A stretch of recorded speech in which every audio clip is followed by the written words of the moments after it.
Buenas noches, soy Max Ramón Torres, médico residente del segundo año de cardiología del Hospital Nacional Daniel Asíes Carrión. En esta oportunidad me ha tocado hablar sobre la evaluación de hipertensión pulmonar por ecocardiografía, ¿no?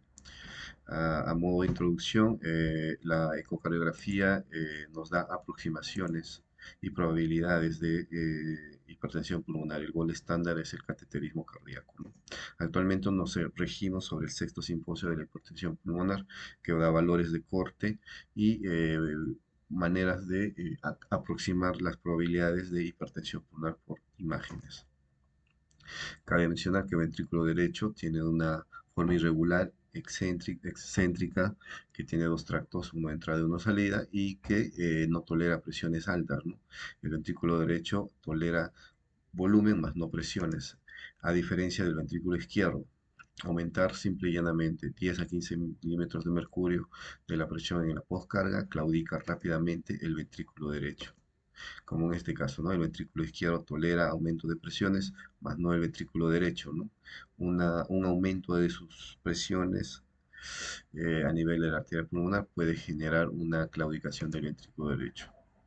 En el sexto simposio de la hipertensión pulmonar han dado valores de corte y clasificaciones, ¿no? Clasificamos la hipertensión pulmonar como precapilar, donde tenemos una presión arterial pulmonar media mayor de 20 milímetros de mercurio, con una presión de cuña de menos o igual a 15 milímetros de mercurio y una resistencia vascular pulmonar mayor de 3 unidades Wood's.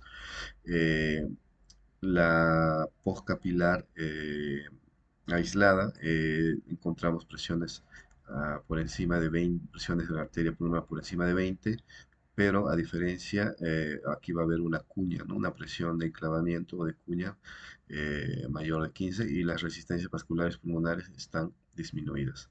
Y tenemos la pre y postcapilar, donde hay una combinación de ambas, donde la presión arterial pulmonar está aumentada, la cuña está aumentada y las resistencias vasculares pulmonares están aumentadas, tiene un valor mayor de 3 unidades Wood's.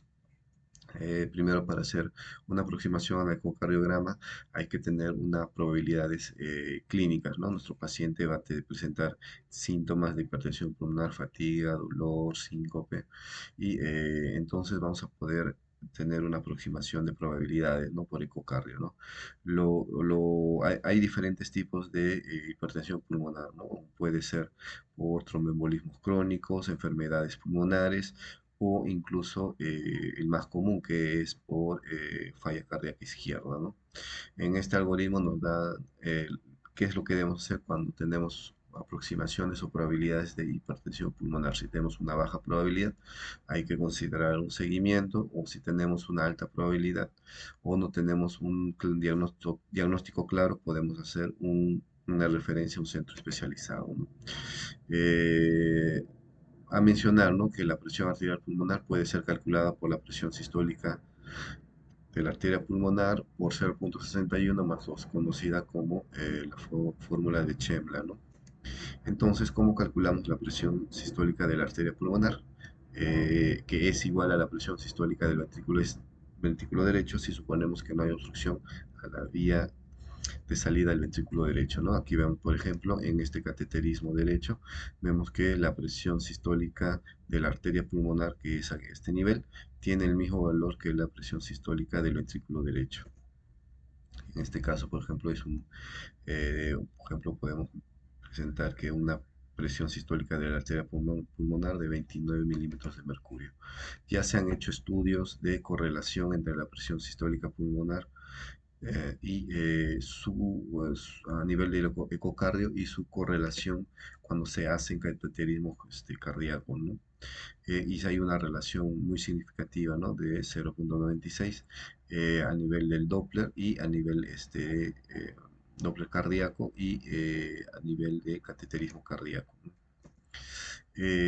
También podemos ver que la presión sistólica de la arteria pulmonar se correlaciona significativamente cuando se realiza cateterismo cardíaco derecho.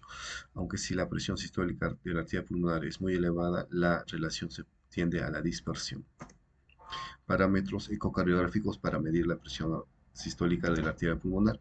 En este caso, eh, vamos a hacer cómo calculamos la presión sistólica de la arteria pulmonar, ¿no? Es la sumatoria entre la presión de la aurícula derecha y la gradiente de presión sistólica que se genera entre la aurícula derecha y el ventrículo derecho, ¿no? Este gradiente se calcula utilizando la ecuación simplificada de Bernoulli, que es esta gradiente de presión, que es 4 veces la velocidad al cuadrado, la velocidad de regurgitación en el espectro Doppler, ¿no? Que se va a generar, ¿no? En esta regurgitación tricuspidia. El valor de corte para considerar que hay una probabilidad de hipertensión pulmonar es una velocidad de regurgitación tricuspidia mayor de 2,8 metros por segundo que junto a la fórmula de Bernoulli condice una presión sistólica de la arteria pulmonar de 31 milímetros de mercurio. Entonces, ya que tenemos digamos, las gradientes de presiones auriculoventriculares, cómo calculamos las presiones de la aurícula derecha, se calculan a través de cómo encontramos en nuestro a nivel del ecocardio, cómo está la vena cava inferior, ¿no?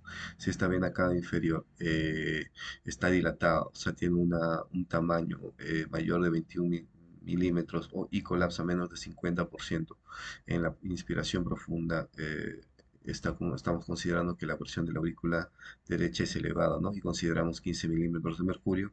Y si la vena cava inferiores tiene un diámetro menor de 21 milímetros de mercurio y colapsa más de 50% en la presión, a la inspiración, perdón, estamos considerando que la presión de la aurícula derecha varía entre 0 a 5 y se da un punto de corte de 3 milímetros de mercurio. Los valores intermedios suman 8 milímetros de mercurio, 8 a 10 milímetros de mercurio, otros consideran hasta 15 milímetros de mercurio, ¿no? Según la guía puede variar. Vemos acá, por ejemplo, en esta vista a nivel del ecocardio succifoideo, vemos que esta vena cava inferior está dilatada y no colapsa más de 50%. Entonces, la presión de la aurícula derecha sería de 15 milímetros de mercurio, ¿no? Es bueno, ¿no? Acá vemos una imagen de cómo es la regurgitación tricuspidia y es a este nivel donde vamos a lanzar nuestro Doppler continuo para verificar, digamos, las velocidades y el espectro de la señal en el Doppler continuo. Entonces, la presión sistólica de la arteria pulmonar, vamos a considerar la velocidad pico de la regurgitación tricuspidal al cuadrado por 4 más la presión de la aurícula derecha. En este caso vamos a encontrar que tenemos una presión sistólica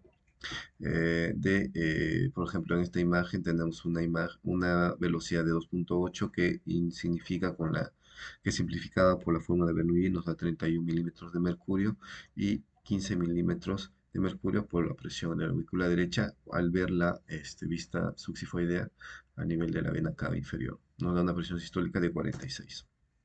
Entonces podemos hallar la presión arterial pulmonar mediante la fórmula de Chebla, ¿no? Entonces, la presión sistólica pulmonar por 0,61 más 2 nos daría una presión pulmonar de la arteria, bueno, una presión de la arteria pulmonar de 30 milímetros de mercurio, por ejemplo.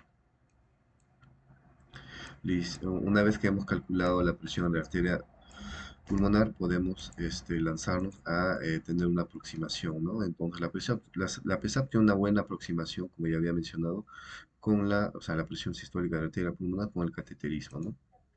Y tiene una buena área bajo la curva, o sea, es un buen parámetro para poder calcular nuestras presiones a nivel de la arteria pulmonar.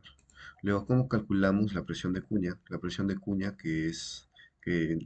debe ser mayor o menor de 15, podemos calcular por la fórmula de Nague, que se mide, ¿no? L sobre prima por 1,25 más 1,9, ¿no? Ya sabemos que el llenado mitral lo hacemos con el Doppler pulsado y las velocidades tisulares para hallar L sobre prima a nivel setal y lateral se hacen con el Doppler tisular y mediante este hallazgo podemos calcular la presión de cuña, ¿no?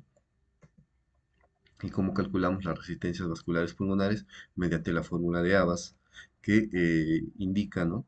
Que podemos utilizar la velocidad de regurgitación tricuspidia medida en metros por segundo dividido sobre el ITB del tracto de salida en centímetros, ¿no? Por ejemplo, acá tenemos el Doppler pulsado a nivel del tracto de salida en una vista paresternal corta, nos va a dar un ITB, una integral velocidad-tiempo tal definida, y esta fórmula nos va a dar las resistencias vasculares en unidades Woods. Por ejemplo, en un paciente que tiene una regurgitación tricuspidia de 2,88 y un ITB, el tracto de salida del BD, de 9 centímetros, nos daría una resistencia vascular pulmonar de 3,36 unidades Woods.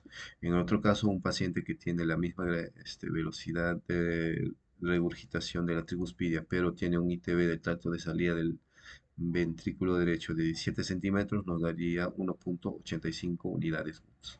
Y con eso podemos definir los cortes, ¿no?, que queremos medir en nuestros pacientes.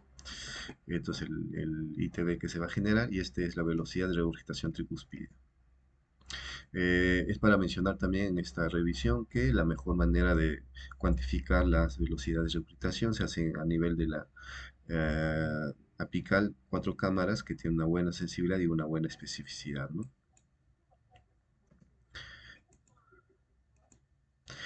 Bueno, hay diferentes errores que se pueden cometer, ¿no? Muy importante tener una buena señal Doppler de la regurgitación tricuspida, ni bien el traductor, y ajustar correctamente el Doppler para evitar sobreestimaciones o infraestimaciones, ¿no? Cuando hacemos una vista de 4 cámaras, tenemos que hacerlo modificado para poder tener un mejor alineamiento con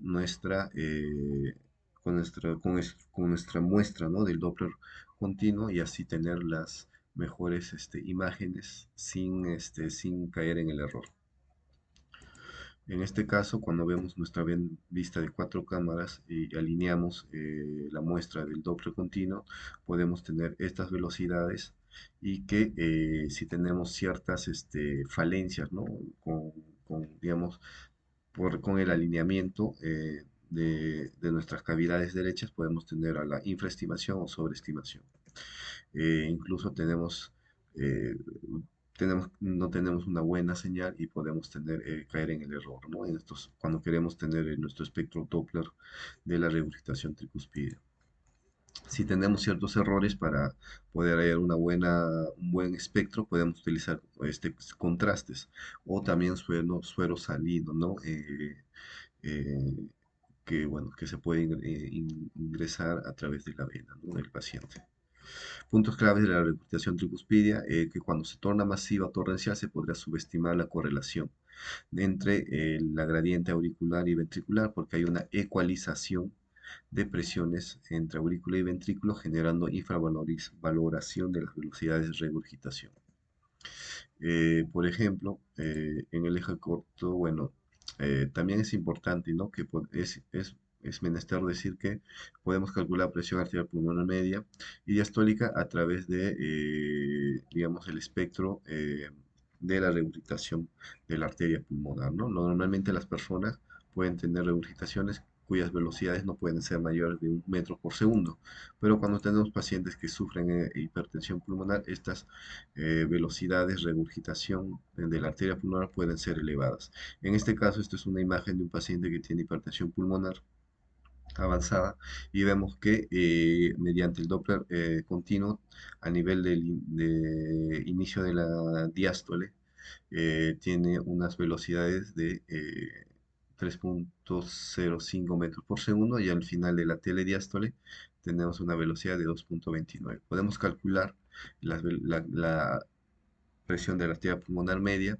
a través de la fórmula simplificada de Bernoulli, que es 4 veces la velocidad de regurgitación de la pulmonar al cuadrado más la presión de la de la aurícula derecha, perdón, y nos da en este caso una presión de la arteria pulmonar de media, ¿no?, de 47 milímetros de mercurio. O podemos calcular también la presión de la presión diastólica de la arteria pulmonar, también con las velocidades a nivel de la telediástole, en este caso con la fórmula de Bernoulli simplificada 4 veces por 2,29, que nos muestra acá en esta imagen, más la presión de la aurícula derecha, nos daría un valor de 30,9 milímetros de mercurio como valor de presión diastólica de la arteria pulmonar. Esto es lo mismo, esto es una vista en eje para externar corto a nivel de los grandes vasos. Vamos a poder verificar las velocidades máximas al inicio de la diástole y al final en la telediástole, ¿no? Y vemos acá el espectro Doppler, tanto al inicio y al final. Y también podemos calcular la presión arterial pulmonar media mediante el cálculo de la presión sistólica de la arteria pulmonar y la presión diastólica, ¿no? Con esta fórmula. Lo mismo que nos daría 37 milímetros de mercurio. La presión pulmonar, es importante decir que la presión pulmonar cae en estadios avanzados a medida que aumentan las resistencias vasculares pulmonares. Mientras aumentan las resistencias vasculares pulmonares, la contractilidad del ventrículo derecho puede caer y aumentar la clase funcional NIHA, ¿no? Y que el gasto cardíaco también va a caer a medida que disminuye la contractilidad del VD y podemos caer en el error de que la presión de la arteria pulmonar puede comenzar a caer en estadios avanzados. Y cuando damos un diagnóstico ecocardiográfico podemos caer en el error, ¿no? De decir que una persona no tiene hipertensión pulmonar porque su presión arterial pulmonar no está muy elevada en estadios tardíos. Es por eso que en casos ya muy avanzados la presión de la arteria pulmonar puede estar caída a pesar de que tenemos resistencias vasculares pulmonares elevadas y la contractilidad del BD y el gasto cardíaco está, digamos, en caída, ¿no? Entonces podemos tener problemas, ¿no? Diagnósticos errados. Hay que tener mucho cuidado en clasificar hipertensión pulmonar severa o hipertensión pulmonar moderada en estadios avanzados. Entonces, una vez vamos a confirmar la sospecha de hipertensión pulmonar, vamos a ver las probabilidades de esto, ¿no? Y que se hacen a medida de, como ya he mencionado, según las velocidades de regurgitación tricuspidia, ¿no? Y que ya les había mencionado que el punto de corte es 2,8, ¿no? En este caso, vamos a ver las probabilidades, ¿no? Si tenemos una velocidad menor de 2,8 o no medible y no tenemos marcadores ecocardiográficos de hipertensión pulmonar, la probabilidad es baja. Y vamos a comenzar a desmenuzar estos marcadores, ¿no? Ecocardiográficos de hipertensión pulmonar. Bueno, el primer marcador es a nivel de los ventrículos, que te mide la diferencia, el radio entre el ventrículo derecho y el ventrículo izquierdo en su diámetro basal. Si este radio es mayor de 1, podemos considerar como un marcador anatómico de hipertensión pulmonar.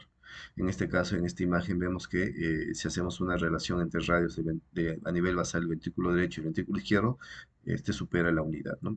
Y tenemos el otro marcador de los ventrículos, que es el aplanamiento, flattening interventricular del septo interventricular.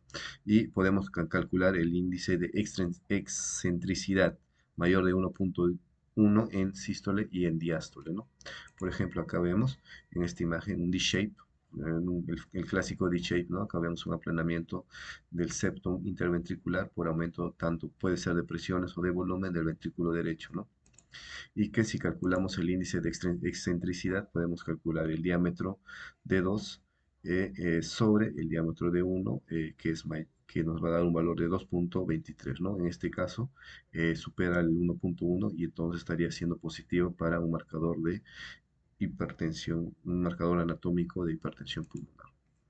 Otro marcador es a nivel de la arteria pulmonar, que vamos a verificar el tiempo de aceleración del tracto de salida del ventrículo derecho, ¿no? Tiene que ser menor de 105 mm, eh, milisegundos o presentar a nivel de la mesosístole un notch, ¿no? En este caso, como marca la flecha.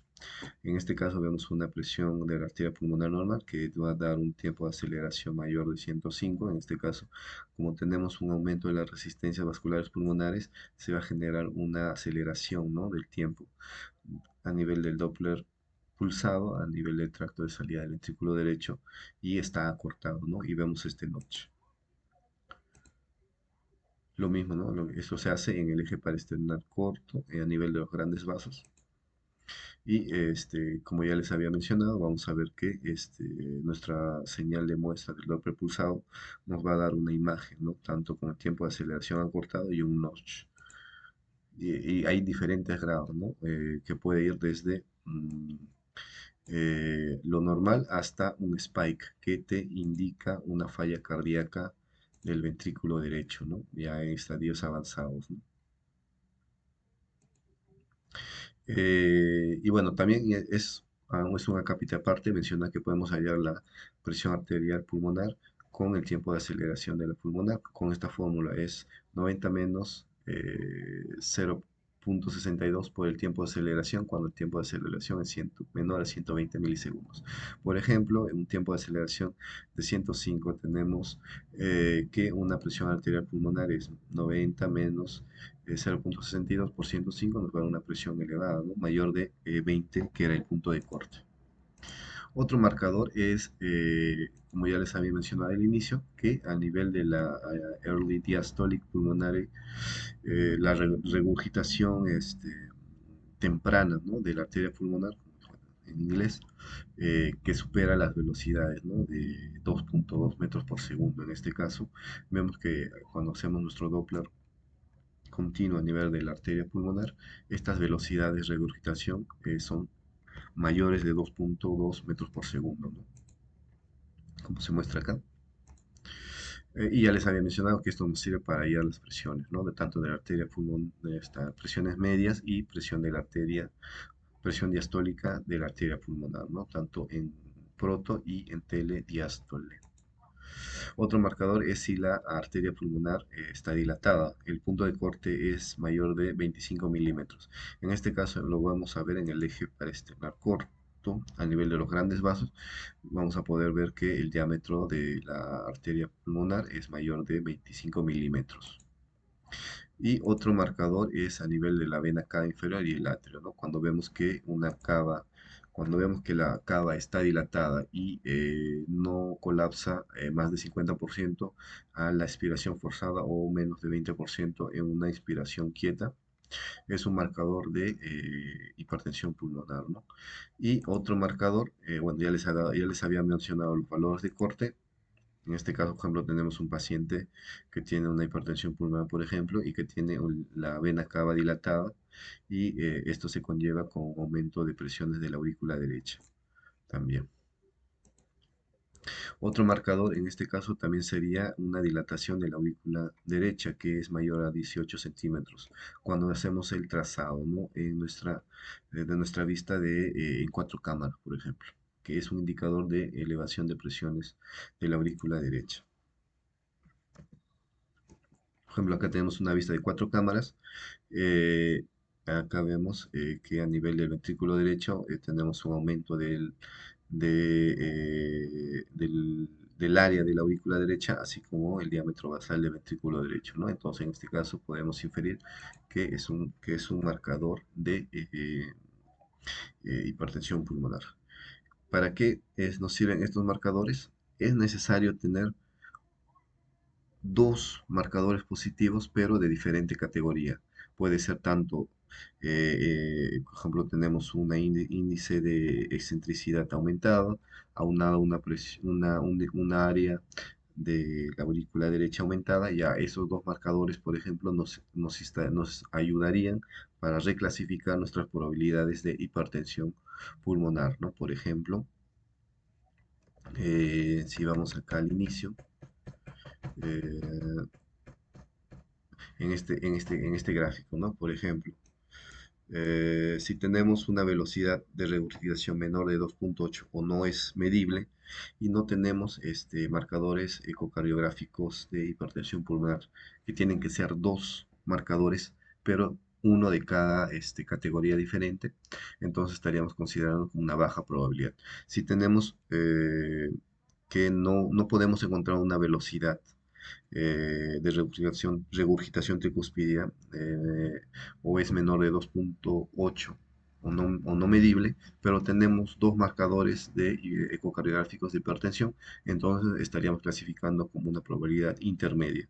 Si tenemos velocidades de 2.9 a 3.4 y no tenemos ningún marcador ecocardiográfico de hipertensión pulmonar, entonces clasificaríamos como intermedia, una probabilidad intermedia. Y bueno, en el último gráfico vemos que si tenemos velocidades de regurgitación tricuspide de 2.9 a 3.4 y que tenemos presencia de marcadores ecocardiográficos de hipertensión pulmonar, entonces podemos clasificar como una alta probabilidad. Si tenemos velocidades de regurgitación tricuspidia mayor de 3.4 metros por segundo, bueno, generalmente lo que dice la guía es que no se requieren marcadores de hipertensión pulmonar, entonces, y podríamos clasificar como una alta probabilidad de hipertensión pulmonar. Bueno, una vez dicho esto, es importante llegar a una conclusión. Es importante darnos, ¿no?, que la ecocardiografía nos da probabilidades de hipertensión pulmonar. El diagnóstico definitivo es mediante estudios hemodinámicos, ¿no?, cateterismos derechos, mediante el Schwann-Gans, por ejemplo. Existen parámetros anatómicos que apoyan la probabilidad y diagnóstico de hipertensión pulmonar en probabilidades intermedias y bajas. Gracias por su atención.